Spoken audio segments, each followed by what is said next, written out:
Welcome back to Unsolicited Advice, brought to you by Talk to Bubblegum. I'm Bubblegum. I'm Toxic. And today we're cold. Also, we're talking about horror. Yes. But mostly we're cold. Yes. I also have a cold.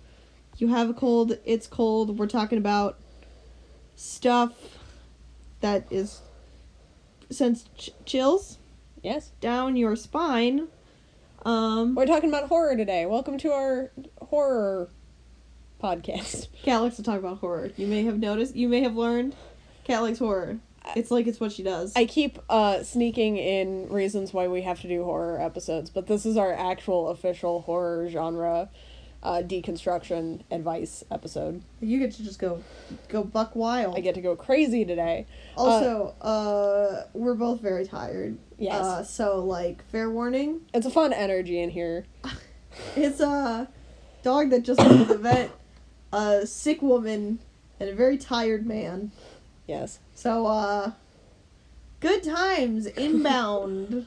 I really wish we'd been recording when I was pitching horror stories. We have to maybe start a new podcast for when we're driving around in the car, because we're way funnier in the car than we are when we're actually recording. It's because we have to be awake in the car. That's true. I have to drive. I almost wasn't. You have to be awake in the car. I am never awake ever. I'm not awake now. I'm not awake now. I'm going to read a quote. Oh, yes. Do that. We make up horrors to help us deal with the real ones. That's by Stephen King. Yes. A master. One of the masters of horror. That's who he is. So, part one, we've got...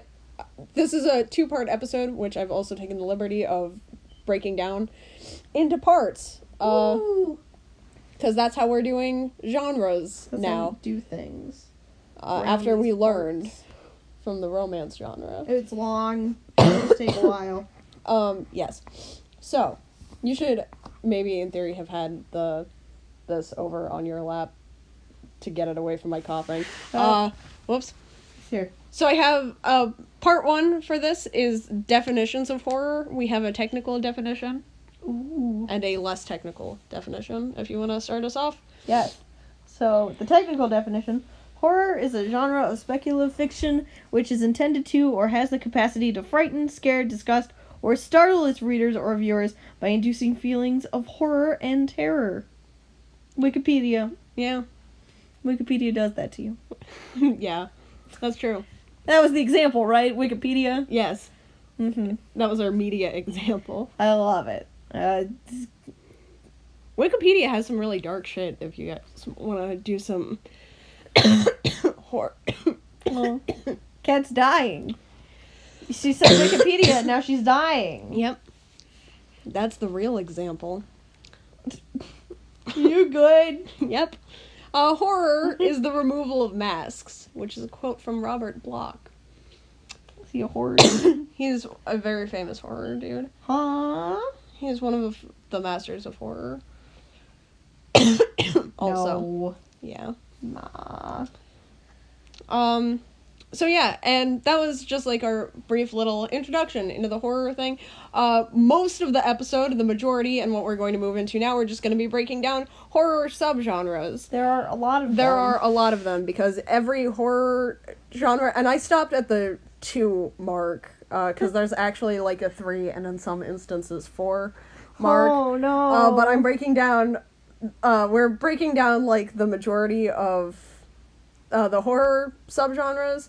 And one thing that I want to mention here, I'll edit this in, I'll put a little card in when we release the video. There's a Popcorn Horror released a subgenre flowchart that was really helpful. It's really helpful for me when I need a graphic to explain horror subgenres to people. Mm-hmm. And I was going to use it for reference here. But the downside is that it really only is for horror movies, and literary subgenres are broken up a little bit differently. So what we're working with here is an amalgamation. Now, there are a lot. Yeah. There are a lot, and you said you have examples for all of these. We have bullet points and dashes. So, I'm expecting some good examples here. All right. I won't know if they're good or not, because Nice. I've seen some horror movies. I'm gonna go a solid 2. And I'll be trying to alternate a decent amount, because the reason why we're using this and not the other chart, which actually had more examples than this. Oh no! Because it could get really specific. But the reason why we're doing this is because of the literary thing, so I'm going to be trying to alternate between, like, different kinds of media for the examples. So if you see me getting stuck on something, remind me, and I'll try to switch over.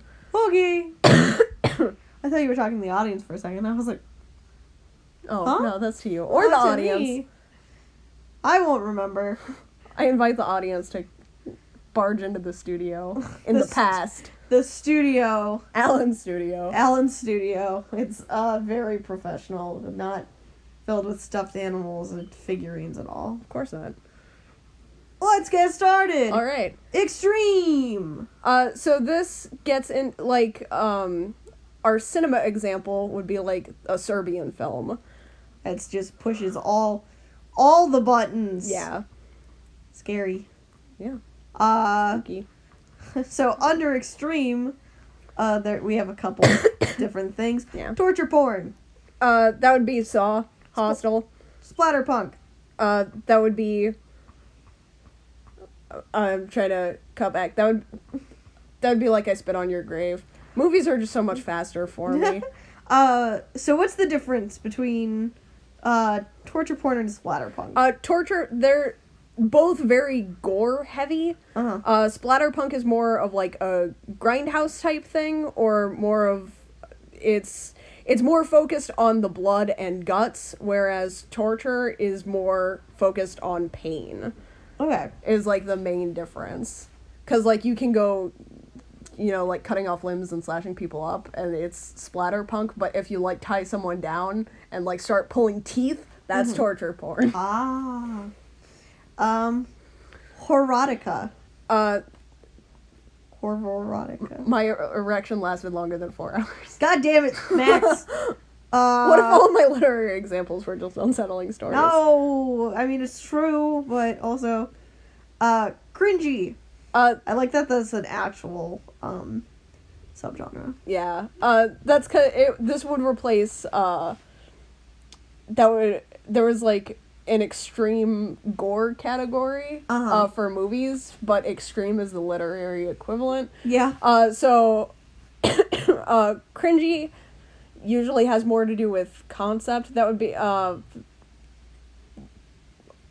responded to an ad on Craigslist. Oh God, I hate that one.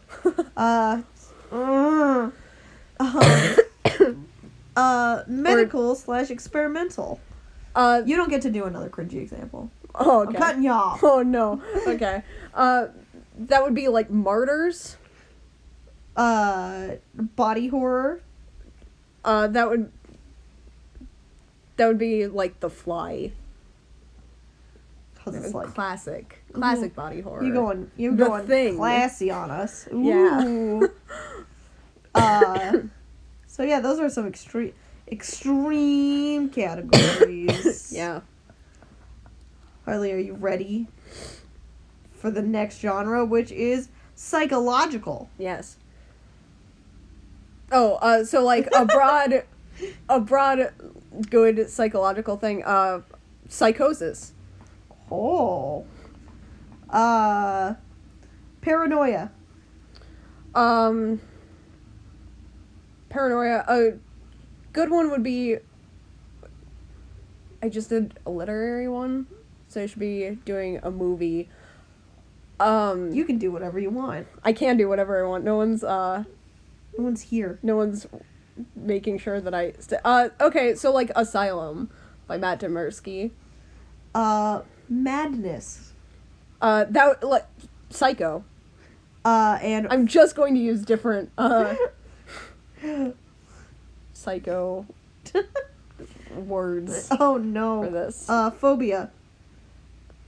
That would be like.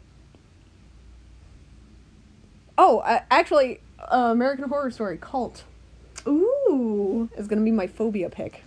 Alright, so what's the difference between all of these. Madness sort of stands out on its own. Yeah. But paranoia and phobia are kind of related. Yeah. So phobia is it's usually focused. I shouldn't have used American. I was so proud of myself, but Cult was a weird example because it tinges on all of these at different points throughout the season. So paranoia is like when you can't tell whether or not something is actually happening.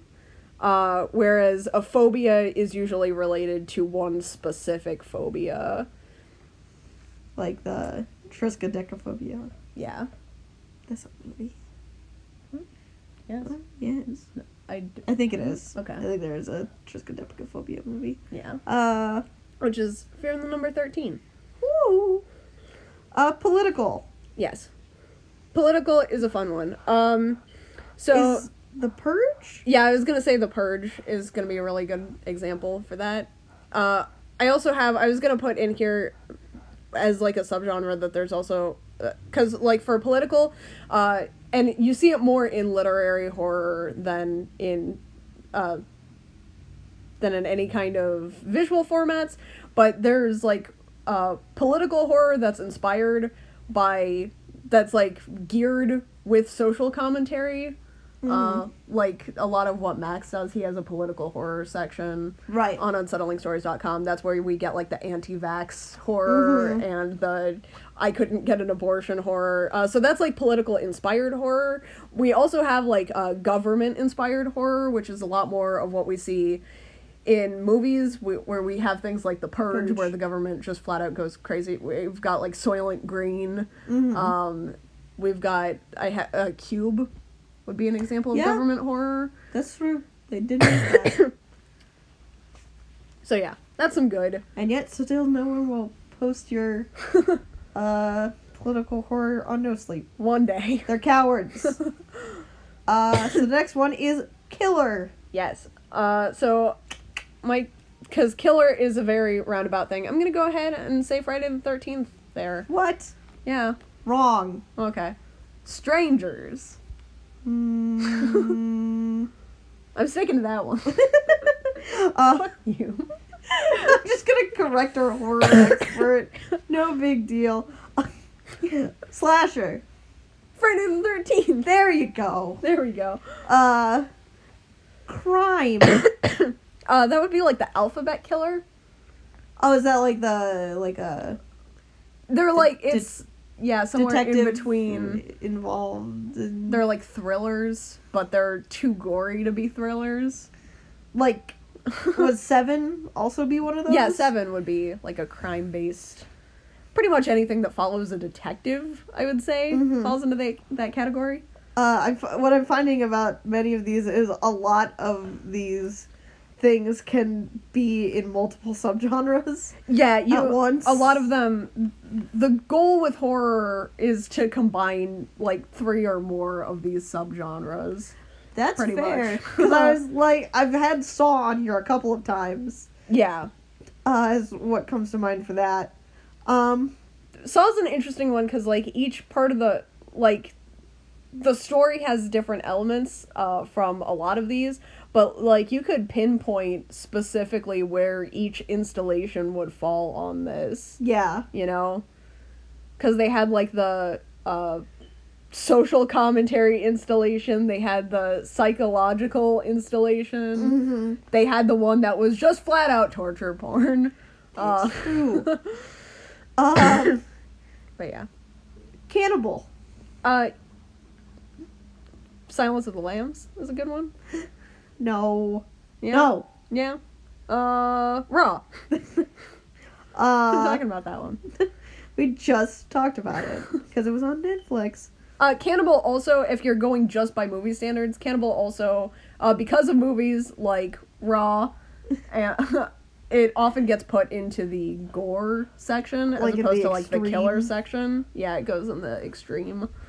Because, as it turns out, most people are... I think pretty much ever since Cannibal Holocaust, people have been a little bit wary about the subject of cannibalism. I mean, that's fair. Man, that movie did not fuck around. No. Bad. They made some bad decisions. Anyway. Yeah. Redneck. Wrong Turn. And home invasions. This would also be a good one for the first for The Purge. Right, the original Purge, not the first Purge, because there's a Purge movie called The First Purge, which I forgot about. But also, like Hush. Hush would be a good example. God, I love Hush. Hush is a good one. Yeah. That's one of the 2 horror movies I've seen. I like the idea that you've seen, like, Hush and Saw 4. Like, oh no, the worst of the Saw movies. No. And we're moving on to the next one. This one is all Saw. Yeah. The creature category. Every single one of them. So like a good roundabout, general creature, I'd actually go with, like, the creature from the Black Lagoon. Ooh.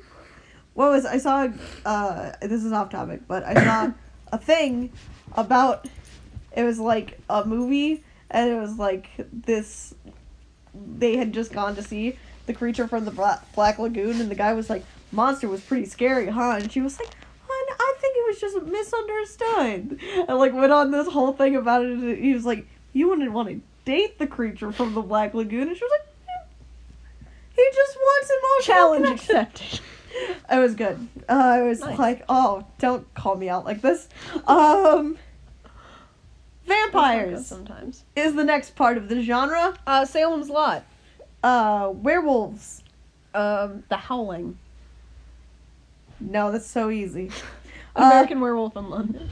What if I just kept giving you, like... As it turns out, Wolfman. werewolves are not nearly as subtle with their titles. There's just, a wolf is always in there. Remus Lupin. Yeah! Wolf's in the name! Werewolf McWerewolf. Yeah. It's just too easy. Mutants. X-Men. Days of Future Past. No, wrong. I'm wrong? I'm correcting our comic expert. But it's one of the darkest Marvel timelines. Okay. No, It scared me. Because it was bad. I'm afraid of Hugh Jackman. That's true. That's my phobia, is that, like, when I walk into a movie, that Hugh Jackman will either sing or I'll see his ass in a movie. Okay, you've been so deeply traumatized. The X-Men fucked me up, guys. But no, mutants, for real. Toxic Avenger. Ooh. How's that for a pick? That's, also, it's almost sounds like a comic. Mythological. This is a fun one. I'm going to use Krampus. Ooh. You're going for a nice hot take. I almost went for, like, The Ritual, because it's, like, Norse mythology, which is something you don't see a lot in horror. Right. But also Krampus. But more people know about Krampus. That's true. He's been brought back into the mainstream. Someone in my class is actually doing a project about Krampus right now for Nice. our cultural festivals. I like it. I saw that and I was like, so specific. You, animals. So this is, like, when animals turn against you, this would be, like, the birds. Or Birdemic, which I know you've seen. Oh, I don't know if you've seen... That's so sad. Those are I don't the know two if you've seen the birds, but I know you've seen Birdemic. I have not seen the birds, but I have seen Birdemic multiple times. Quite unfortunate. Why have you seen it more than once? Because I had to watch it with my family. Also, I have to share the shitty movies. It's so crazy. But I haven't seen Dumpster Baby more than once, so, you know. That's good. I have that to my name. You have seen Zardoz more than once, though. Oh, God. No, I haven't, actually. You've seen Zardoz more than once. I thought you saw it once. I saw it once. I haven't seen it again. No, I was gonna say I thought you saw it once without me. Nope. No? Nope. We all Oh. watched it together. Fuck. Why do I keep watching Zardoz? I don't know. People keep getting you to watch Zardoz. Fuck. That should be a horror movie. Because of Sean Connery's banana hammock. Yeah. Zombies. Traumatizing. One day I really just want to do a breakdown of zombies because there are so many different kinds of zombies. That's true. It's really neither here nor there. Night of the Living Dead. Yes. Classic. It's good. That checks out.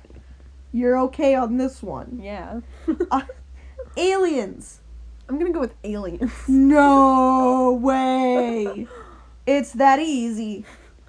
Religious. We're moving on to a different category now. Yeah, we are. Religious creatures. I'd watch that. Do you have a general religious one? So the Exorcist. That's gonna come up here in a second, and I'm gonna be fucked. Because we're about to do we have a couple more things that are the Exorcist specifically. Yeah. Devils and demons. That also should be hell. That should be one thing. And hell. I don't know how to make a list. The Exorcist. No. Satanic. Ooh. Is a good example. Occult. I'm gonna backtrack. Oh, no, because I'm Back it up. sticking to horror. Never mind. Okay. I was gonna say horns. Horns but is not a horror movie. Fantasy, romance. It's romance. It's a romance. It's a romantic comedy. It's a rom-com. Oh, now you're very wrong. You're like actually don't think wrong so. on this one. So what did we go with? I forgot because you talked about horns. Satanic, I think, was my pick. Yes, I think that was it.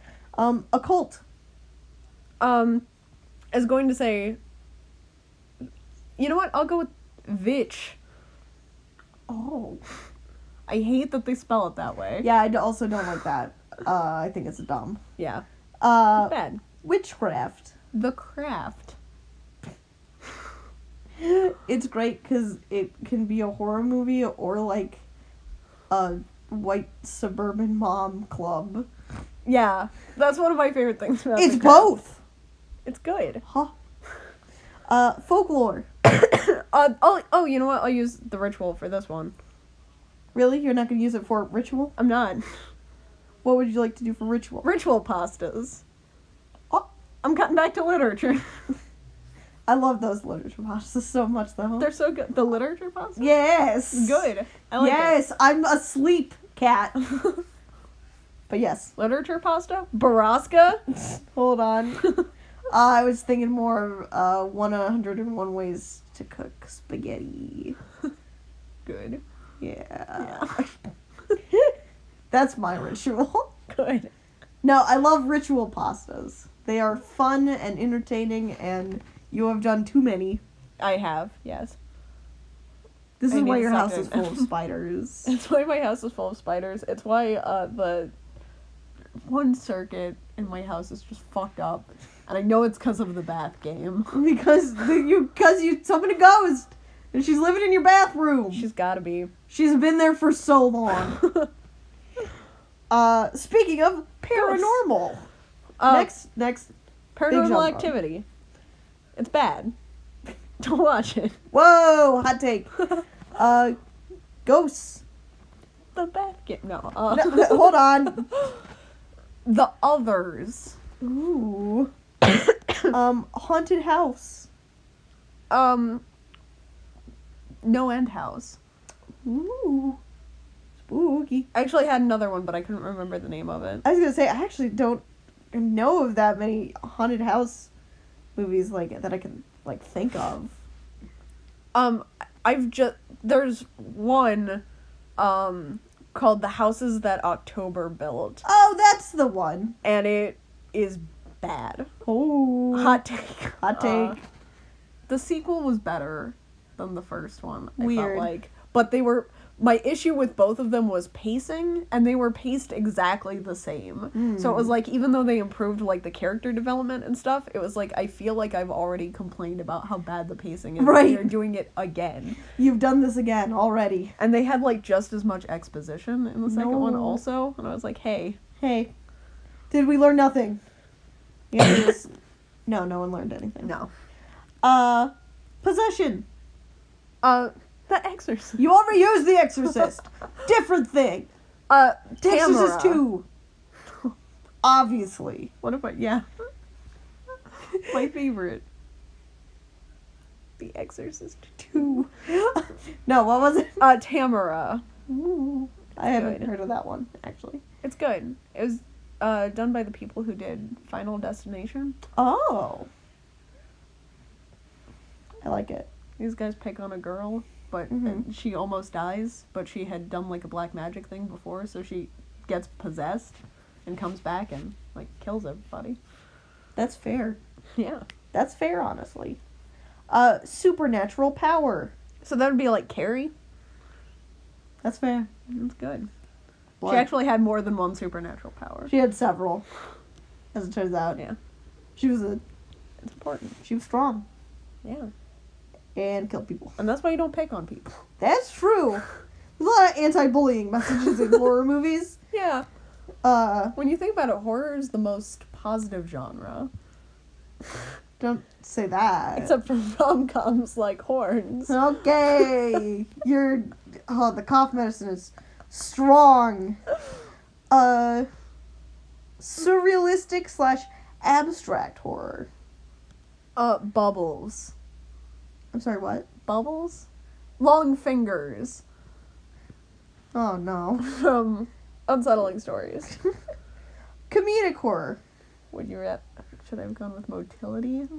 Oh no. That's some abstract horror. No, you didn't need to Sadie remind Smalls. me. You didn't need to remind me of that on the podcast. No. Comedic horror. Yep. Evil Dead 2. You did it. You did a sequel. Yeah. Got Uh, my one sequel in here.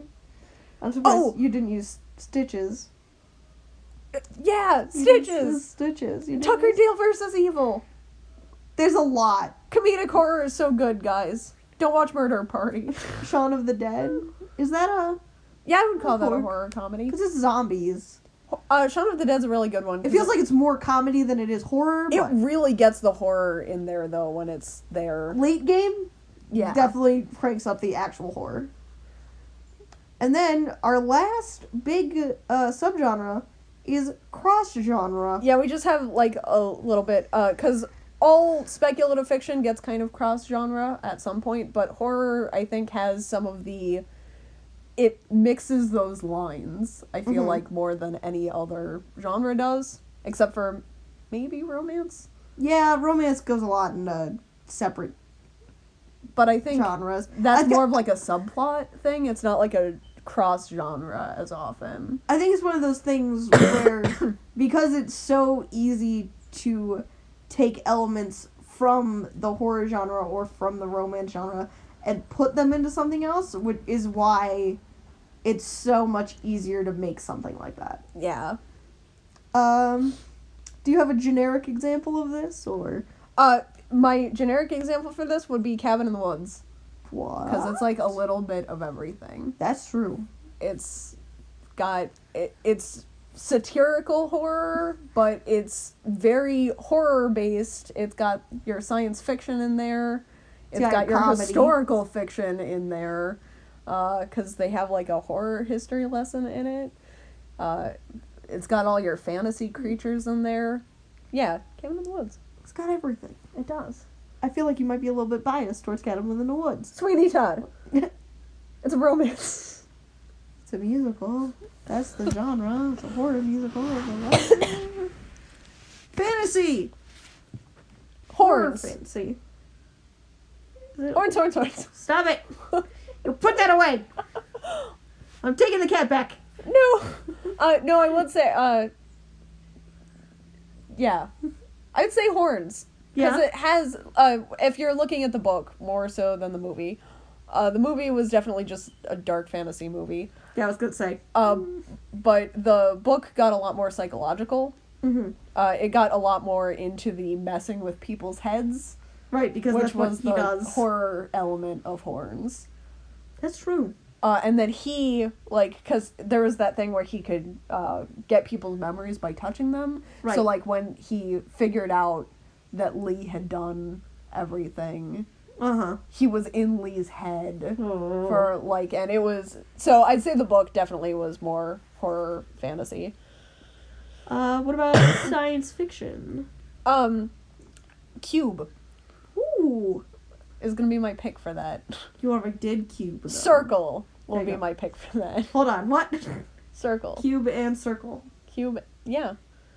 Hmm. Any kind of shape, really. Hypercube. Oh, you don't want to use that sequel. Romance. Real quick, just because no one knows what circle is. That's true. And usually it's not important, but because this is a cross-genre thing and not just like a random subgenre, circle is just like about there are like a bunch of aliens that put all these people in a room and everyone stands on their own specific circle, and they get to vote on who the next person to be evaporated will be. Huh. And everyone gets evaporated one by one until there's only one person standing, and the implication is that the last person standing gets to go.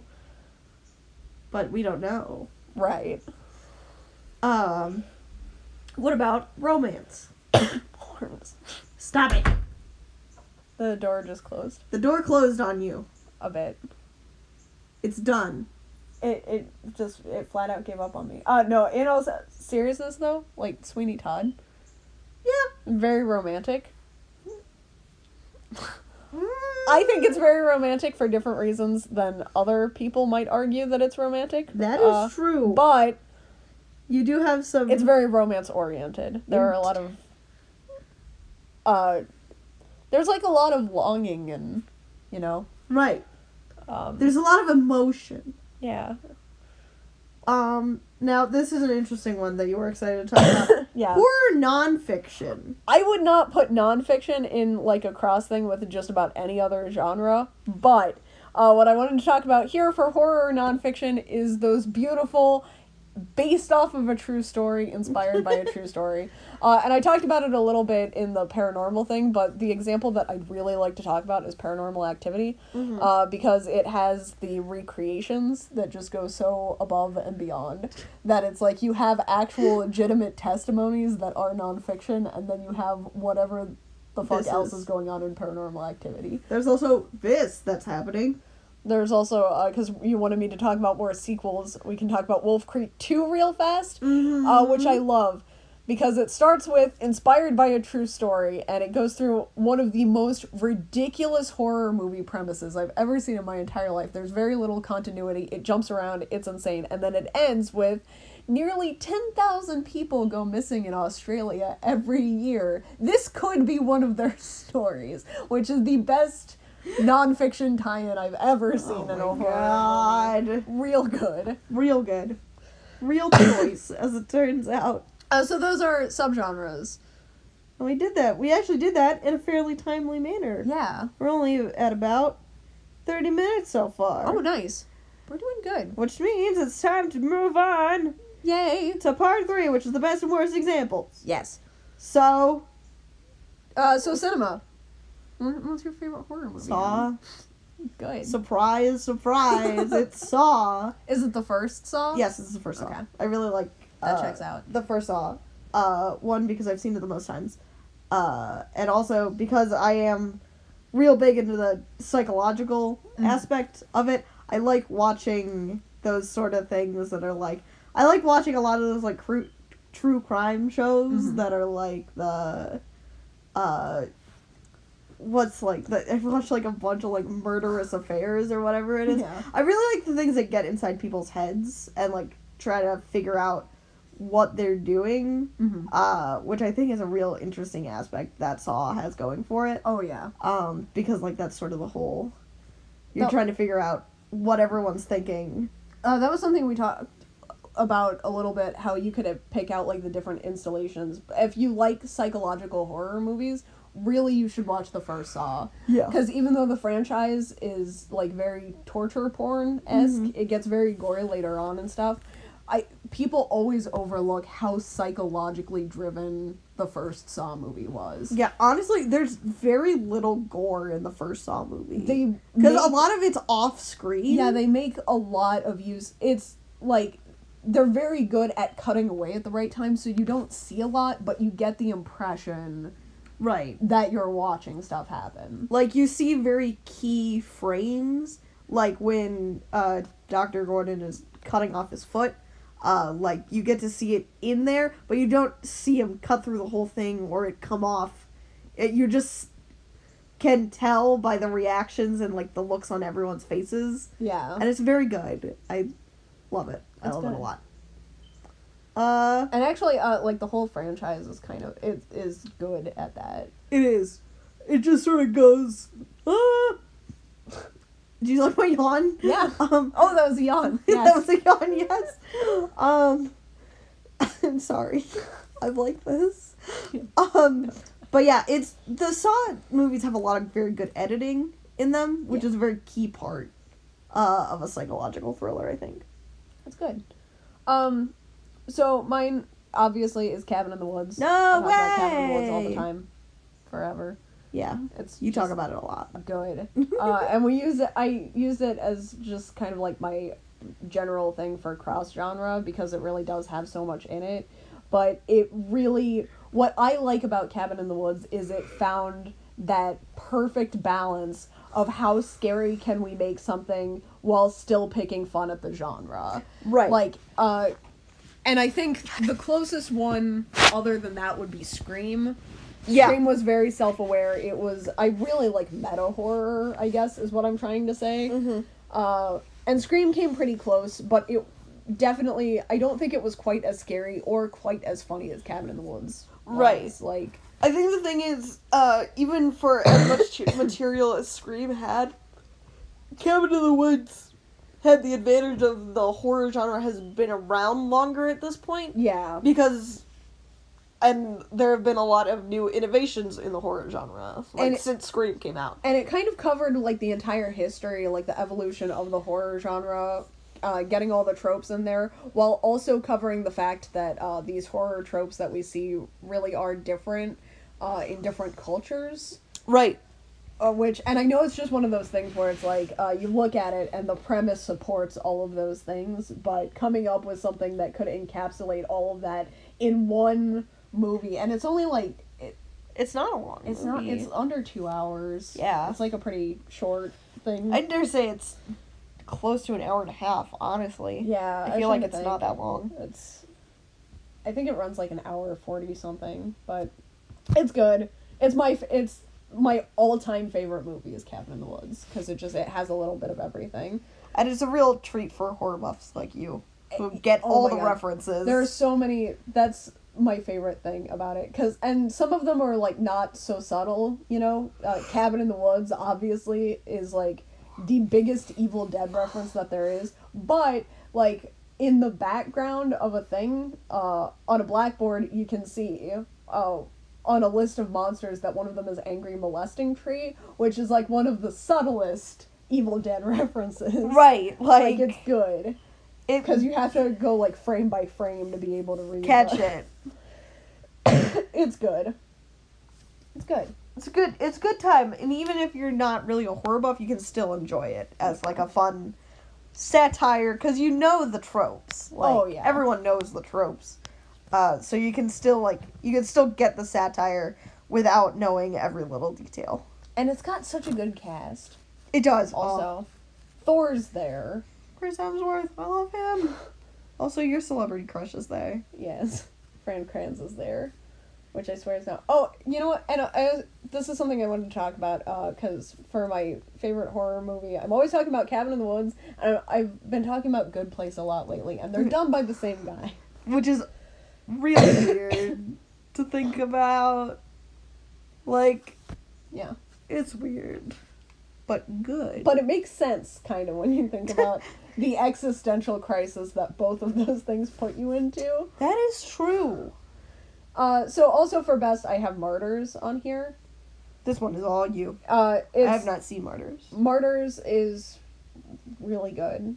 I always want to make you watch it, but the copy that I have is the dubbed one. It's so hard to find a copy, like a subbed copy of Martyrs in America. It's bad. Anyway, the dub is, like, really unfortunate because it's got, like, the really hokey voice actors, and it makes it hard to be scared. Is it as bad as what's the one? The Host? That's the one, yes. No. I'll see you in hell. Have a nice day. I love that. I love The Host, guys. That's my new pick. Fish with legs. It's something that we didn't really talk about a lot of people get into, like, foreign horror as a cinematic subgenre, which I didn't do because that's just horror from different, so I kind of factored that in. Martyrs is my all-time favorite foreign film. Mm-hmm. It's good. It's a French-Canadian horror film. They do good horror movies.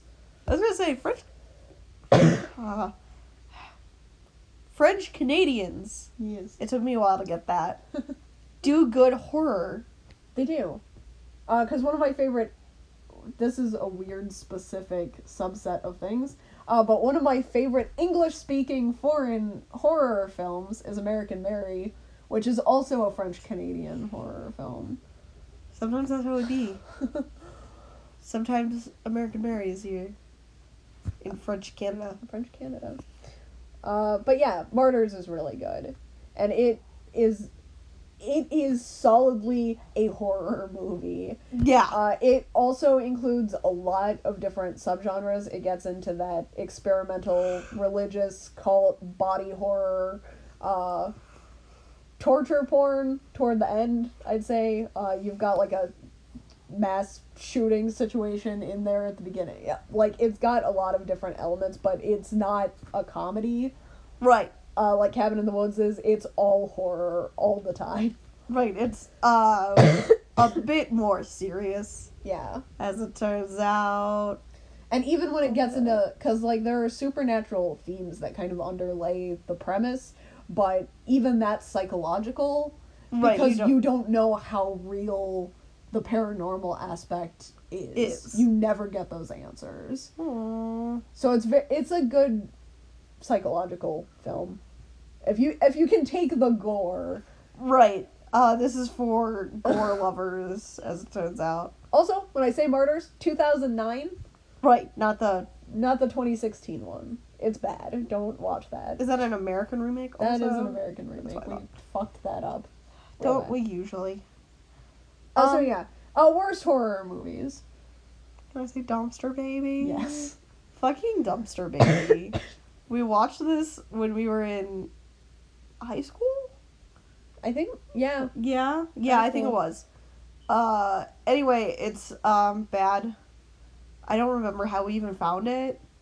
Netflix used to only stream B movies. Oh, that's right. I signed up for Netflix when they were still doing their main service was mailing people DVDs. I'm old, guys. I'm very, very old. But when they first 23. set up I know, but when I'm talking about being mailed DVDs by Netflix, I feel old. Soon you're gonna be talking about going to Blockbuster. Blockbuster was the best, dude. Calm down, Grandma. No. I'm an angry grandma because they took my Blockbuster away. You can still go to Family Video. The one? I won't. Okay. But yeah, we watched it on ye olde Netflix. The interface was so different. I literally doesn't even register as Netflix. You know, the horrible thing is that it was easier to find stuff.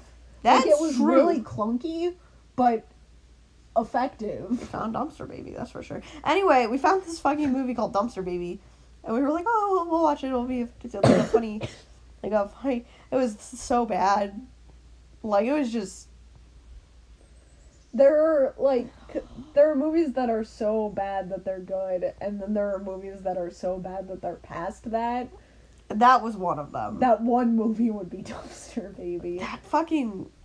first of all, it's called Dumpster Baby. First of all. Like, I mean, that is the premise. But it's just, like... It's not scary, and it's just unpleasant. It's, like, unpleasant to look at. Yeah. And it's, like, it was just... Like, there were some really upsetting things that were happening, but the fact that the movie was already so bad, they didn't really... Nothing stuck. Yeah. And then the plot twist at the end. The baby was dead the whole time. Which you find out from weird supernatural beach man. Oh, yeah. That's how that movie ended.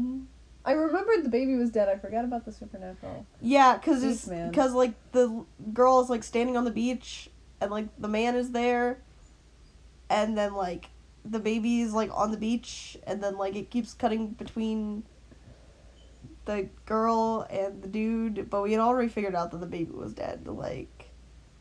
Well, because they were keeping it in a cooler, so there were hints. Right! It was a little bit obvious. Fun fact, Dumpster Baby is also an episode of It's Always Sunny in Philadelphia. Oh. Don't like that. Fun fact, not the worst episode of It's Always Sunny in Philadelphia. That's fair. Not the best, definitely not the worst. But yeah, that's a pretty bad one. That's, like, definitely one of just the worst movies I've seen ever. Period. I had one that I was, that I listed, but I actually, since we're on the topic of movies that push past that boundary, I'm gonna change my answer to Poultrygeist, Night of the Chicken Dead. I was gonna ask you about Poultrygeist today, because you were talking about American Poltergeist 2, and I was gonna be like, is it as bad as Poultrygeist, though? Because you didn't eat chicken for, like, a while after watching that movie. I couldn't. That's one of those, I always feel so bad, because Poultrygeist was one of those things. It could have been brilliant, or it could have been the worst thing I've ever seen. And it was like, it rode that line for so long, but it literally got down to the point where it was like all poop jokes.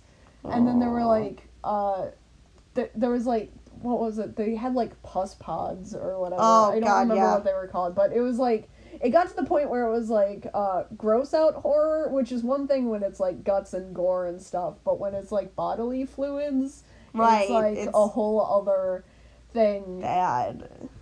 And it's so sad, because Poultrygeist is, because the premise sounds like one of those movies that's so bad it's good. Right. Because they build a fast food chicken restaurant on top of an Indian burial ground, and it's a musical. It's a horror musical. Oh, I forgot it was a musical. And the main characters are named Wendy's and Arby's, and it should be so good, but it's just not. It's not, because there were too many bodily fluids. Yeah, like, there are certain lines. It was just unpleasant to watch. It's like the rules of comedy that you don't break, which is like don't go for the eyes, don't go for the nails, like that kind of thing. That's also sort of a thing in horror. Yeah. Is because it's not scary, it's just bad. I'd say bodily fluids is a good line not to, like, I'm not going to say not to ever include, but not to, like, really depend on in horror. Right. Because that was also my problem. That was where I finally decided I didn't like The Audition anymore. Was because of that? Yeah. Oh, yeah, there's that scene. Unpopular opinion. Yeah, Kat doesn't like The Audition. My worst horror pick is The Audition, actually. Okay. Yeah, so Poultrygeist. Yeah. Television? Yes. Television. Nice. My My top pick is American Horror Story. What? Mine too. It's good. It's good. Let's rephrase that. Certain seasons are good. There are more good seasons than bad seasons. Recommended seasons: Murder House, Hotel, Cult. uh, I would recommend Asylum. It had a lot of flaws, but I would solidly recommend it if you liked the other 3 seasons. I also, you know what, Freak Show. I'll throw in. So mostly we're saying don't watch Roanoke. Don't watch Roanoke. Maybe don't watch Coven. Yeah. The jury's still out on Apocalypse. I have not seen Because Apocalypse we have yet. not seen it. Are you ready for my announcement? Are you ready for my dramatic announcement that I'm making on the podcast? Yes? Cult is my favorite season of American Horror Story. Oh, you said it out loud. I said it out loud. You said it out loud on the podcast. I'm you past said it the out point loud of no return. before. Because you told me. Yeah. But. I was still kind of out on it, but I'm, like, rewatching it now. With Dad, and it's your favorite. I think it's my favorite. It's the things that were good about, like, there were never points as good as the highlights from Hotel, but the pacing was good. It focused on a set of characters. Mm-hmm. It knew what it was doing. It got that narrative in there. It was the scariest season. Ooh. And there weren't any, like, huge pitfalls, like the detective's family. God, fucking... Yeah, that's been the hardest part about getting through Hotel so far, is the fucking detective. The Hotel gets off to a rough start, because Liz Taylor isn't there enough. Yeah. First of all. Liz Taylor's great. I really just want to know about the guests in the hotel. I don't care about the detective at all. That's fair. Like, I'm sort of interested in, like, the serial killer or whatever, but We'll get you through Devil's Night, and it'll get better. Yay! Because it starts off, like, way more focused on him than it needed to be. Yeah, it doesn't need to be. But yes, we like American Horror Story. It's good. It was fun. I watched the first season with my family, and that was fun. That was great. That was a great family experience to have. Of course. Because we're not a family of horror people. Good times. It was a good time for everybody. And then... I have Dollhouse on here. What? You? Yeah. Like Dollhouse? And it's not just because I want to talk about Dollhouse. It's because, here's the hill that I'm willing to die on. Okay. Are you ready? Here we go. If Buffy... Bam! Yes. I killed you on the hill. Okay. I'm dead, and it was worth it. Okay, no, go ahead. If Buffy is a horror show, then Dollhouse is a horror show. Is Buffy a horror show? It's always categorized as a horror show, even though it's horror fantasy. Yeah. I always see it as more fantasy than That's the thing, is that horror but... fantasy shows are always considered horror, whereas horror science fiction shows are always considered sci-fi. Yeah. And I don't like the double standard. So I put Dollhouse on here for horror television. Yeah, that's fair.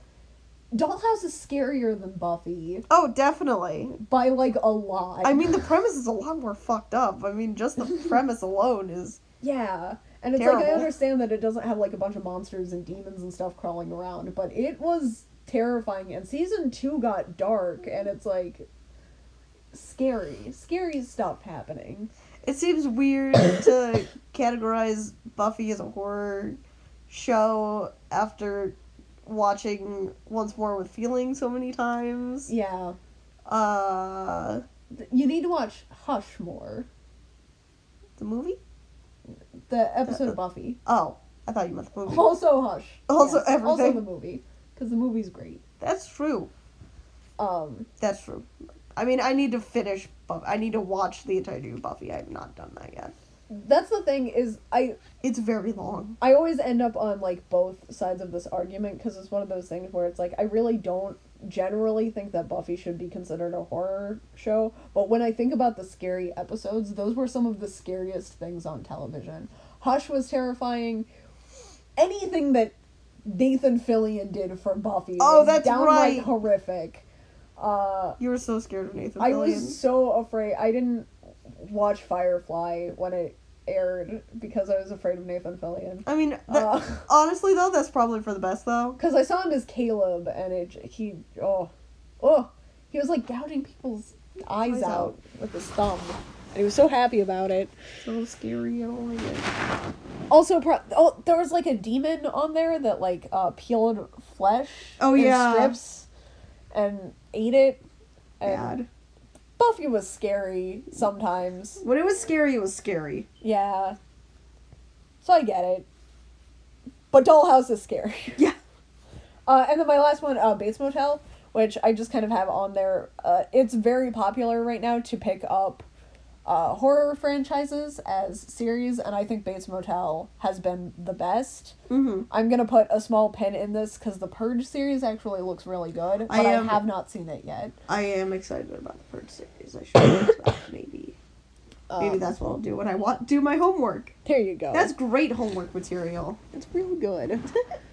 But yeah, so Bates Motel has been my favorite out of those. So I put it on there. Major trigger warnings. Yeah. On that one. Yes. There are a couple ones. Probably on all of these, actually. I feel like we're half and half Yeah. so far on it. Because, like, Cabin in the Woods, I feel like doesn't need a lot I meant for all our TV ones. Oh, yeah, absolutely. Dollhouse less, but still some on there. Dollhouse is more of like an episode by episode basis. Yeah, whereas American Horror Story is just consistently a lot of them. Cult would have less. I feel like. Will I be able to watch all of Cult? I think you might be able to watch all of Cult. What? Absurd. Well, actually. Nope. I forgot about the biggest trigger warning that, like, my number one most requested, trigger warning on my horror blog is trypophobia. Which, can't watch the intro to Cult if you've got that, so... Oh, no. Take that back. Retracted. Worst television. Worst horror television. Trying to think... What is a bad horror TV show? It must have been something on Netflix. Like, it had to be something like one of those true crime ones. There are so many. They all sort of merge together for me. That's fair. Because nothing really stands out. I don't have one off the top of my head. You have one. You expect me to talk about Supernatural, but I won't. I'm going to talk about Being Human, which is like the lesser Supernatural. No. It's like Supernatural Bot. We got, for whatever reason, America is always remaking things.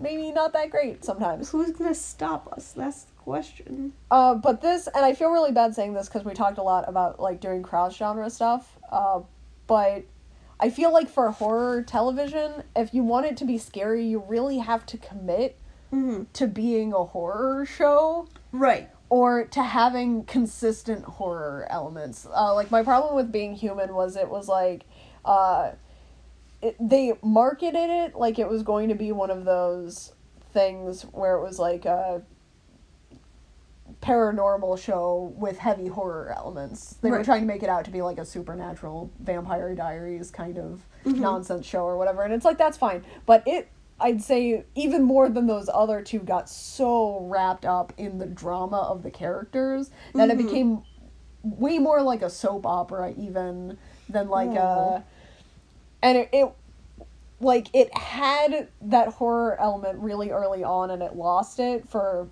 a majority of the show. So like I didn't like it that much anyway, just because I like my horror shows to be darker generally. I didn't like Supernatural or Vampire Diaries. I don't know why I thought I would like Being Human. Honestly, it was there. Hey, you wanted to give it a chance. You wanted to believe. I did. In some kind of greater power, but you were wrong. Oh, that's... Speaking of wanting to believe. I want to believe. The episodes of X-Files that were scary. Really scary. There's the one episode that they just don't air. They aired it like once for a Halloween special. Oh, fuck. What's the name of that one? The host? The house? The... Something like that. Scully, you're not gonna believe this. It's the one about the... Yeah. It's the one about the family. The family of Red. Here's a fun thing. That episode was actually directed by Ryan Murphy, though, who does American Horror Story. Ryan Murphy, get out of my life. Explains a lot when you think about it. Oh, hold on. I'm gonna look up the name of it real fast. But no, as I understand, the X-Files was pretty fucked. And that's another good, because, like, that's always a sci-fi show. Right. It's never a horror show. Even though... Home is the name of it. There you go. But yeah, it was banned, and it was the only episode of the series to get an MA rating. Yeah. Because it was so fucked, dude. And Doctor Who, also. Oh, that's true. What? Yeah. Oh, I was on the TV, and my brain got stuck for a second there, and I was like, wait, when did Doctor Who get a mature rated episode? No, Weeping Angels are terrifying, as it turns out. Yeah. I don't like them. I'm not a fan. I can get out of here. So, literature. Unsettling Stories. Yeah. I love him. Unsettling Stories is just good. He's good. I read a lot of short horror. I don't like to commit to long horror things. Can we put comics on here to do Comics is on here. Oh, hell yes. I have a comic section. You knew the one I was gonna do. I did. But yes, Untelling Stories is just great because he does just so many short horror stories. Some of them he does do series, which go into longer ones, but I feel like there's something there for everybody. And usually, even with the series, like, each installation is usually self-contained. My favorite Unsettling Stories, obviously, I talk about it all the time, is Runners, which each one individually is its own short story, and they tie together. Right, there's an overarching plot. And it's good.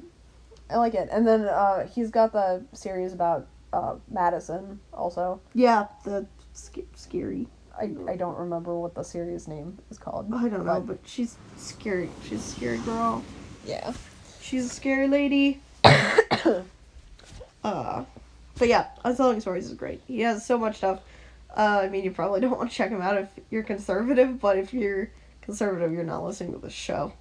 Yeah, that checks out. So, yeah. He's good. I like him. Very good. I recommended on here, speaking of shorter horror, I have Books of Blood, which is by Clive Barker. It is one of the... I would recommend just about any horror by Clive Barker, because he has a very poetic way of writing that you don't see enough in horror fiction. That's just really good. I was trying to... we were about to record the gaming podcast, so we had to quit, but I was having Alan read Midnight Meat Train, which is one of the Books of Blood. Why is it so poetic? It's so beautiful. I don't understand. Oh, today's National Poetry Day, speaking of which. Oh, let's read Midnight Meat Train. Nice. Nice, dude. I would. It's the same way, the Hellbound Heart was exactly the same way, which is the book that Hellraiser was based off of. And there's this transitional paragraph to show the passage of time in there, and it's like about it's like a personification of the seasons or whatever, and it's just like the short little paragraph to show that they've been living in the house for a while, but he went about it so poetically, and it was just like so beautiful. Like, suddenly it's a whole different kind of experience, because you're waiting for, like, it to be, like, scary, but instead it's like, you get sort of this really nice, flowery image. Yeah. Clive Barker is really good at scaring people in a way that, like, what is so scary about it is how appealing it sounds, which is a very psychological aspect of horror. That's a very Hellraiser-esque thing, as it turns out. And a lot of his short stories are the same way. Mm-hmm. They use sort of those same themes where it's like, you pretty much are your own downfall, and it's something that you want to be like, well, that's really easy. All you have to do is not do this. But then the way that it's written makes it sound appealing, and it's just good. It's just good. I also have The Stand on here, which is a commitment. Yeah, that's what I'm never gonna make it through, as it turns out. You should get the audiobook. I'm gonna play that for the dogs. There you go. We'll all have a good time. I didn't like the narrator at first, but he grows on you pretty fast. Ooh. He's got kind of like a strange voice. I can't think of who it is that narrates that. But anyway, The Stand is a really good one. This sort of goes into like the science fiction nature thing that we were talking about earlier with subgenres. It's kind of a literary horror trope now, the super flu. Ooh. But not in a zombie way. You usually see it in zombie contexts, and The Stand is not a zombie thing. It wipes out like 90% of the population, and then it just tells the story of the 10% that's left. And the whole setting is just so disturbing because time has stopped in America in 1990. And it's like, that's and it's just, like, set after the electricity's gone out when there are just bodies piled up wherever they died. And it's just, like, the setting is just deeply disturbing, and it just goes from there, and it's, like, it really is one of the scariest books that you can read. But make sure you're ready to commit. Yeah. This is no joke. It's like, it reads faster than some of his other books, though, honestly. Like Under the Dome. Like Under the Dome. Well, that's also a long one. I was gonna say the Tommyknockers. That's, like, Dreamcatcher. Oh, that's right. Like, I got through The Stand faster than I got through Dreamcatcher, even though it's, like, twice the length. Listen. It's hard to put The Stand down, honestly. Because something's always happening. Yeah. It starts off, like, just intense. It's good. Stephen King, it's kind of hit or miss, which is weird to say about one of the, like, biggest names in the genre. Yeah. But when he hits, they're very solid hits. Right, he definitely... There's a reason he's a master of horror. Yeah. A lot of my favorite horror novels are The Stand. Misery was, like, it was just blindsiding because it was such a good example of concise horror fiction, which is just so not what he's known for. Right. And then Gerald's Game, obviously, is, like, one of my favorite things in the world. What? No. Yeah. So those are literary picks. What about my worst? I know what you did last summer. An interesting one. Because it's a very popular horror movie. Yeah. This is a good thing. I almost wish that we had stuck just to movie subgenres, just so that I could point this out. Mm-hmm. Movie, and this is why we didn't stick to movie subgenres, is because they don't match up with literary devices. Mm-hmm. So it's like, they are two different mediums. And you have to be aware of that. There is a very niche genre of literary horror that I don't like, that is teen slasher, which is like the equivalent of teen screams in the cinematic world. But in the cinematic world, it's like camp counselors getting laid and then getting killed for it, whereas like in the world of books, what that translates to is horror that is aimed at teens, which is just like a very awkward because it's like the themes have to be darker than what you can allow for kids. Like, you had to find an in-between between Stephen King and Goosebumps. Yeah, and for the most part, it doesn't really, like, it can be done well, but it's one of those things where it's like, it's not good, is pretty much what I'll, because it tries very much to be a slasher without any of the slashing, you know? And I know what you did last summer is pretty much the epitome of that. The movie wasn't bad, and it had, like, a lot of famous people in it, honestly. But the book is bad, because they're, like, getting stalked and, like, threatened and whatever. There are no deaths. It is a zero casualty book. How is that? I don't know how that works. It's unfortunate. Yeah, I don't like that. Everybody makes it. Check it out. It's not good. So yeah. That would be my... I feel like, and I don't really want to talk about it, but while we're in literature, a lot of people blame Twilight on the horror genre, which it's not a horror novel. It's not a horror I want to novel. be very clear about that. That's not what it is. But because of the vampire thing, I think a lot of people, if you go to Amazon Prime, if you go to their streaming service, the Twilight movies are in the horror section. No. And here's a fun, timely anecdote news. Fangoria has just come back to its print editions. Ooh. It's just yesterday actually shipped out their first issue since they have returned to print.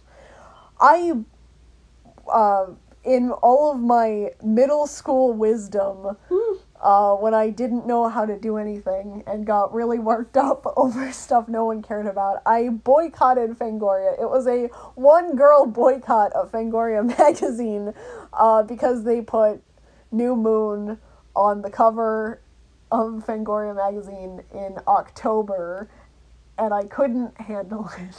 Because it is a horror magazine. It is like the horror magazine. Oh, no, Cat. And Twilight was their cover story. But also, why did they do that? I'm very glad that they're back, but I was right.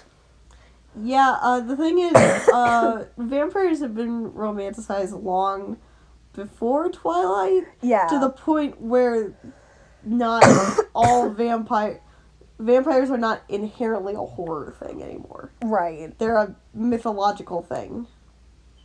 Yeah. Like they're just a mythos that can be transported into a variety of fantasy genres. But we always get blamed for them. Well, I feel like that's a lot as a. So yeah. Well, they're wrong. Very wrong. Oh, but Welcome back, Fangoria. Sponsored by. Do you have a least favorite creepypasta that you want to talk about? Do you have a least favorite unsettling story? No, I like all. Do you want to talk about motility? motility? I'm mad because the story is good. Do you want to talk about the story? It's just upsetting. How to get blood out of the crotch of a fursuit? Oh God. Oh, I don't even know what I'm supposed to say about that one. Go to crappypasta.com, guys, also. You can read classics like Who Was Phone? Oh! And Manhook, Handor, Cardor. But those are the best. No, those are the best. I They're love really them so much. I'm trying to think. No, because I feel like a lot of them are, like, not super bad. I mean, I'm sure there are, but I don't usually get to those ones. Oh. Because they're not top rated, so. Do I want to have an unpopular opinion? Oh. Do I want to alienate my creepypasta community fans from our podcast? Do you? What are you doing, Kat? Here's an example of, like, a bad one. It's Jeff the Killer. Oh! You're not wrong. I'm not wrong. It's bad. It's bad. The image itself is very iconic. The image, but I mean, like, the whole premise is pretty passe, I think. Yes, that's a very polite way of putting it, yes. And yes. It's been done better. Yes. You know? There are better evil child stories. There are, and I think it's something that even, like, the Jeff the Killer fan base is pretty okay about being aware of for the most part, that the original content really was not good. It's because he has become a fan character, and some of the fan work for Jeff the Killer is absolutely amazing. But yeah, in terms of original story, that's like one of the worst. Yeah, it's not good. Games. What do we have on here already? Finger Bones? Yes. Finger Bones is a good one. I have Finger Bones on here. You're talking about the indie Finger Bones game, right? Yeah. Or the one where you just sort of... That you can play in like 15 minutes or whatever. You're just sort of looking around a bunker and trying to figure out what's going on in there. It's very creepy. It's got a great sense of atmosphere to it. And I tossed that one on here because it's one of my favorite free-to-play. Mm-hmm. It's not like my all-time favorite free-to-play, but it's one of the ones I think gets overlooked a lot. Yeah, absolutely. And you can get it for free on Steam. It's a short little demo. There's, like, no excuse not to play it. Right, it's just real fast, real fun. And, you know, if you want to be scared, that's a good one. Yeah. I also have Until Dawn is both. What? It's my favorite good and bad example of no.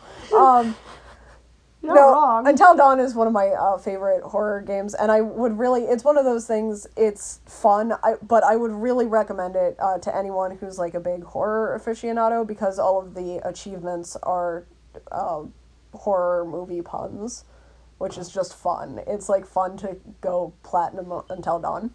Because you get all the puns. Yeah. Yeah, it was one of those things, like, I liked Until Dawn, but because I'm not a huge horror buff, like, I feel like several things went over my head. Yeah. With it. Until Dawn is like the Cabin in the Woods of video games, except for much more flawed. Yeah, though it's got some of the best stuff, it's also, got its flaws.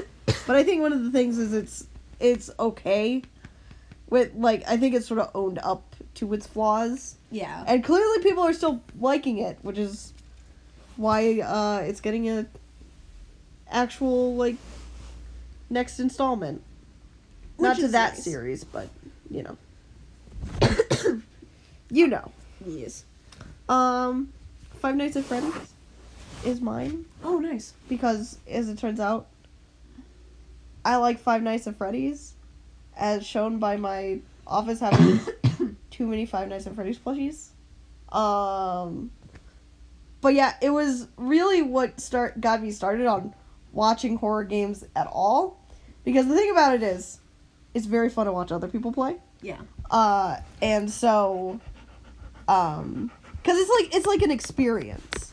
And it was very different than a lot of horror games that had come out at the time. Mm-hmm. So it really started like a new wave of mechanics. Oh yeah. For it. And I love it. I like Scott as a creator. I think the lore is really interesting, and I will stand by the fact that Five Nights at Freddy's is a good game. Forever, I'll die on that hill. Bye. No! I died on that hill. I actually, not that long ago, played the first Five Nights at Freddy's over again. Oh, yeah. Because that's what I had wanted from Ultimate Custom Night, was I wanted to get the nostalgia of playing just like the first Five Nights at Freddy's. Right. And Ultimate Custom Night did not give that to me at all. Not quite, as it turns out. So I just caved in and I reinstalled the first one, and it was a good game. It had a lot going for it. It was new, it was interesting, and one of the most interesting things is it got a lot of kids into horror. Which is like, it's sort of like this generation's Goosebumps, almost? Yeah. I'd say it's that kind of equivalent. We got a Breathe Boy here again. Yeah. He's just excited to be here. But yeah. Yeah. I like it. Nice. I'll die forever on that hill. And as a gaming franchise, I would recommend Silent Hill. There are good installments and bad installments, and I recommend that you find them for yourselves. Obviously, the best one was Silent Hill 2. Right, that's just a universally known. That's my popular opinion for the day. That's your only popular opinion you will ever have in your life, is that Silent Hill 2 is the best Silent Hill game. Actually. Oh no, don't! No. Kat, you're so close! Silent Hill 2 was really good. This boy is being a harasser. And then, bad games. Bad games. I want to talk about Real Horror Stories Ultimate Edition. God. Because originally I wanted to talk about The House. And then I remembered that there was a version, that there was a game very similar to The House that you had to pay real life money for. Oh no. That was worse. Yeah. Except for the translation errors. But it had all of the same really terrible gameplay aspects. It was just as broken. And all the lame jump scares. And there were a lot of lame jump scares. Like, I bought a copy. I don't know why. because you're you. It's because you do things. Want to know my unpopular opinion? Yeah.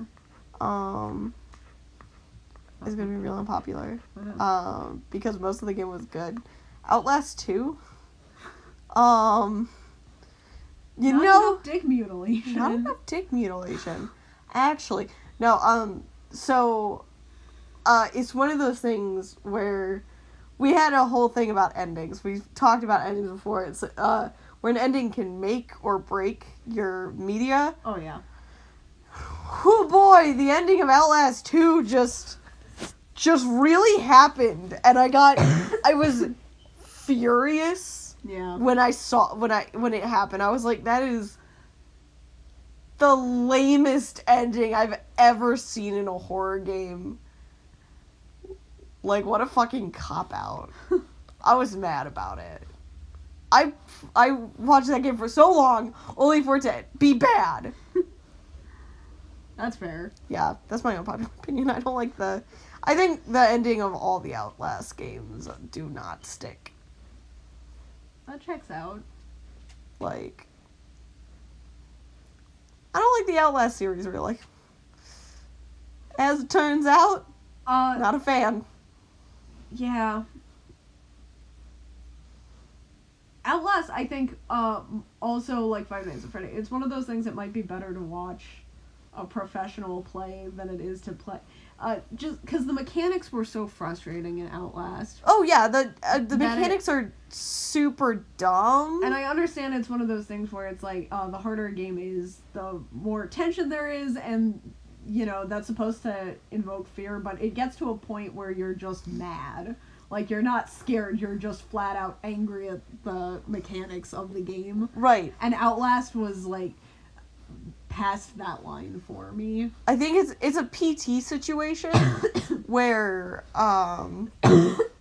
because PT lost a lot of its horror to a lot of people because it's a Kojima game. A lot of people just got frustrated. Right, because there's absolutely no way you would know half of these things. Yeah. Like, it's literally absurd to, like, think that this would be successful, like, on a mass scale. Yeah. Because the puzzles are just too hard. Mm-hmm.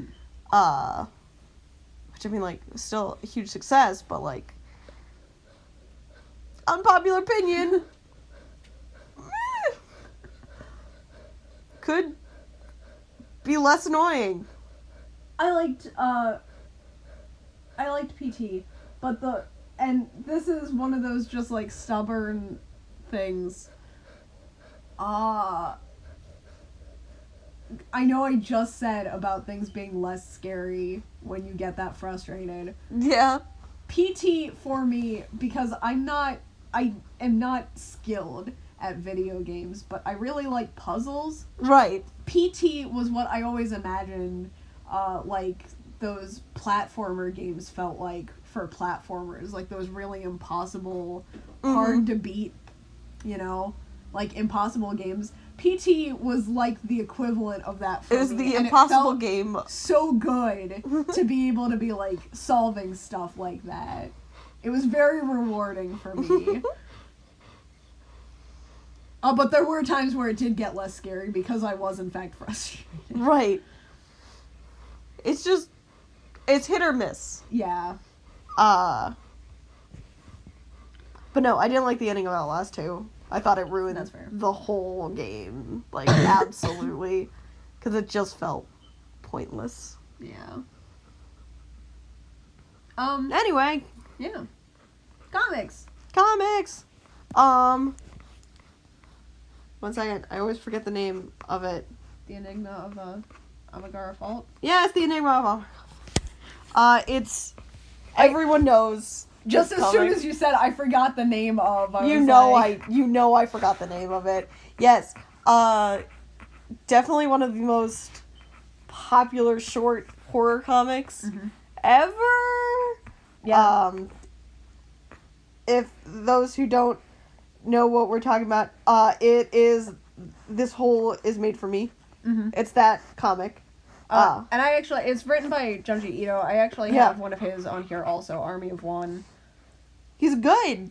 He's really good. Like, knows what the fuck he's doing. But yeah, the images, like, in that, comic will just never fade from my memory. That's for sure. Like, the last panel is just so fucked. It's pretty haunting. It's like, it's just upsetting to look at, and it's like, oh god, why? No. But yes, I would rank that as one of the best horror comics. Yeah. I think. I would put it up there. I had... when it came to his body of work, there were ones that I did like more, but I can see why that's the one that got the most traction, I feel like. It was good. Mm-hmm. And like I said, I would really recommend Army of One. Mm-hmm. It's a little bit more obscure, but it's got that body horror element in there still. He's pretty good at that. Yeah. Definitely some terrifying stuff going on. I'd really like to recommend Elevator. Yeah. Yeah. But not the TV show. Not the TV show. I mean, like... Also the TV show. Also the TV show, but this is a different Elevator. Yes. This is the comic, Elevator. I'm a little bit biased, because I've had some really great conversations with the creator, but it's good. It's like some good, well-rounded hell comics. What? Hell comics? And that's just what I like. You do like hell, as I understand. Yeah. Speaking of hell, Hellsing. Yeah. Is one of my favorites. I really love Hellsing. It's weird. It's definitely weird and super gory. But I love it anyway. It's one of those things where the art style is very distinct. Because of the author's background in other genres. Yeah. But I think it's really delivers on its content.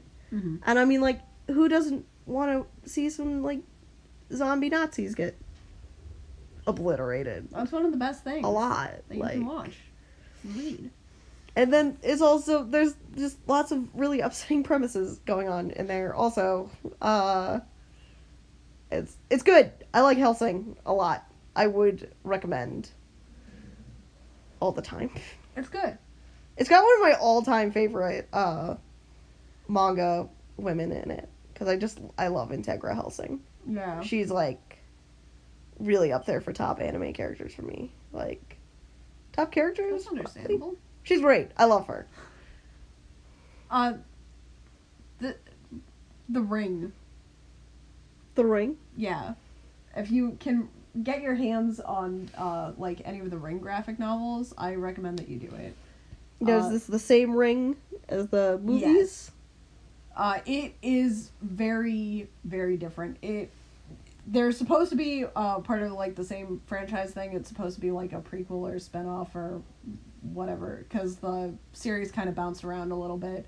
But it goes a lot more into the, like, legend that Samara was based off of. It gets, like, more into the roots of that. And it was just really interesting. I liked it. That's fun. That's exciting. That's sort of one of the things I always wanted to see more of out of the Ring. Because it was, like, I was never super interested in, like, the videotape part of it, but I was interested in seeing more of Samara's legend. Yeah. And it got into the whole, because the actual urban legend that started about it was actually just, like, a phone number that you could call that would haunt you before the tape element got incorporated in from other technological horror stuff. And it got a lot more into the phone calls, which I thought was interesting because that's how the story originated. Right. Was like the haunted phone number of Japan. So that was a really interesting thing. As a side note, what I would have really liked to see from the Ring franchise is I think it would have been really good if Rings had been better. That's true. And it's not just because Rings was bad. It was because, like, the concepts behind Rings were so good, and then they just didn't do that. They were like, here's also... Because they had, like, an underground society of people who would just, volunteer to watch the tape to keep other people safe. And it was like an interesting thing, and they got into like they could have gotten into it a lot more than they did, but they were like, nope, Samara's got to crash this plane now. Huh? Okay, Why? that's fine. Why does she have to? That checks out. No, it doesn't. And then they were like, look at how abused Samara's mom was, but it wasn't actually Samara's mom. It was like someone else's mom. And it was like, okay, that's fine. Huh? Stop. Anyway. Get out of here. Oh, so yeah. Don't hit me with that abused child had a parent who is sympathetic. Get out of here with that. Yeah, that's not good. Don't try to make an abuser sympathetic. I'll kill you. I'll kill you. Oh, so yeah, horror comics. Yeah. That's my pick. And then just like I wanted to do family horror. Family horror? Just because it's like a good spooky time to be doing things with the family. Nightmare Before Christmas. Yeah. Sort of. Yeah. It's got a lot of horror elements to it. It's definitely more not nearly as horror-y. I would consider it family horror. There was a time in my life where I would not have done that, Mm-hmm. but it was because I grew up with like actual horror, and I couldn't wrap my head around the fact that Nightmare Before Christmas scared people because it was my kids' movie, and then come to find out, I remember we watched it once in middle school, and it like freaked a bunch of kids out. Yeah. There was like an opt-out for Nightmare Before Christmas. Oh, okay. Yeah, that makes sense. So fun story about the first time I watched Nightmare Before Christmas. I was over at my neighbor's house, and she was like, we should watch Nightmare Before Christmas, because it's a good movie. And I was like, it looks scary. And we put it on, and the intro scared me so much, like, we had to turn it off. And I was like, I don't want to watch it, I'm too scared. It's too scary. And that was when I was in elementary school. So, that it took me, I didn't see it until I was in middle school then, because I was so scared. Yeah, it was... Because I watched it with you, I think it was the first time I watched it through. Yeah? Is what it was, yeah. That makes sense. It's good. It's a good movie. It's I was cute. like a very big Tim Burton fan in middle school. I miss those days. You miss the days when Tim Burton was something you could be a fan of without Yeah. being ashamed. Yeah, those were the days. Goosebumps. Also, Goosebumps. There's so many. read Goosebumps. Watch the show. Watch the movies. Enjoy Jack Black. Oh, Have a good time. Who doesn't love a good Jack Black? Watch the crossover video where the Goosebumps kid gets together with Jack Black to play Five Nights at Freddy's with Markiplier. Oh my god, yeah. What was that? What? What was that? Why did that video happen? To promote the Goosebumps movie. It's so good. Oh. Coraline is also my best and worst example of family horror. You love the book, you don't like the I movie. really don't like the movie. It missed a lot of the points of the book. But the book is good. Read the book to your children. Scare those kids. Scare those kids. Yeah, it was like the Coraline movie was fine when I watched it, but they did like shove some weird things in there, like the weird romance-ish thing. Yeah. I didn't like that. I really could do without that in most movies, as it turns out. Yeah, I could do without that a lot, especially In Coraline? in Coraline. Especially in a book, because like one of the big themes was like dealing with things by yourself, and then there was like this random mystery gadget love interest kid, and It was it's like, hey, who the hell are you? Get out of here. But yeah. Five Nights at Freddy's could almost be considered family horror. Yeah. Kids like it. And I mean, like, it's just a good, fun time. That's a good example of like it wasn't the intended audience, but A surprising twist. Works out. that's like the only thing that both sides of my family have in common. Like the kids from both sides of my family all really like Five Nights at Freddy's. Gotta have some common ground there. You gotta be able to name them all, though. Just like the Yeah. ponies. Yep. So. It's good. Very good. Good tests of character. Pony naming and Five Nights at Freddy's animatronic naming. These are the 2 things you need to know in life. Also, Creeped Out is fun. It's cute. That's the new one on Netflix, right? Yeah. It came out today. Ooh. Today. We're not gonna have it up today. October 4th. We're recording this on October 4th, yes. Yes. Also, Sabrina?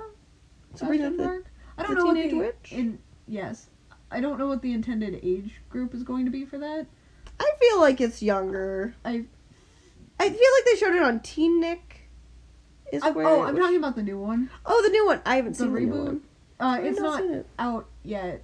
That would make sense. It's coming. It'll be out probably by the time we record this. That makes sense. By the time we post this, That makes sense. it'll be out. It's definitely going to be more horror based than the other one was, but I guess it was originally a spinoff of Riverdale, which I don't really know what age group that's for. Yeah, I don't know what Riverdale is. Riverdale is definitely, I feel like it's teens. There's a lot of Riverdale merch at Hot Topic, so I feel like it's a teen thing. I don't know. Looks good. It's got Don Draper's daughter in it. I know people's names. Beeples. There you go. Nice. So yeah. But yeah, I can't really think of any bad examples of family horror because I don't watch much of it. It's very niche-y. Right. Which I imagine is something that's like really hard if you're trying to like watch scary stuff with your kids. Yeah. I feel like there are movies out there that are, but I think those are top picks. Yeah. I can't think of anything really terrible, so take that as you will. Okay. But yeah, so I think that's about all for Yeah. part 1. So I guess we'll sneak on by into Yeah. into part 2.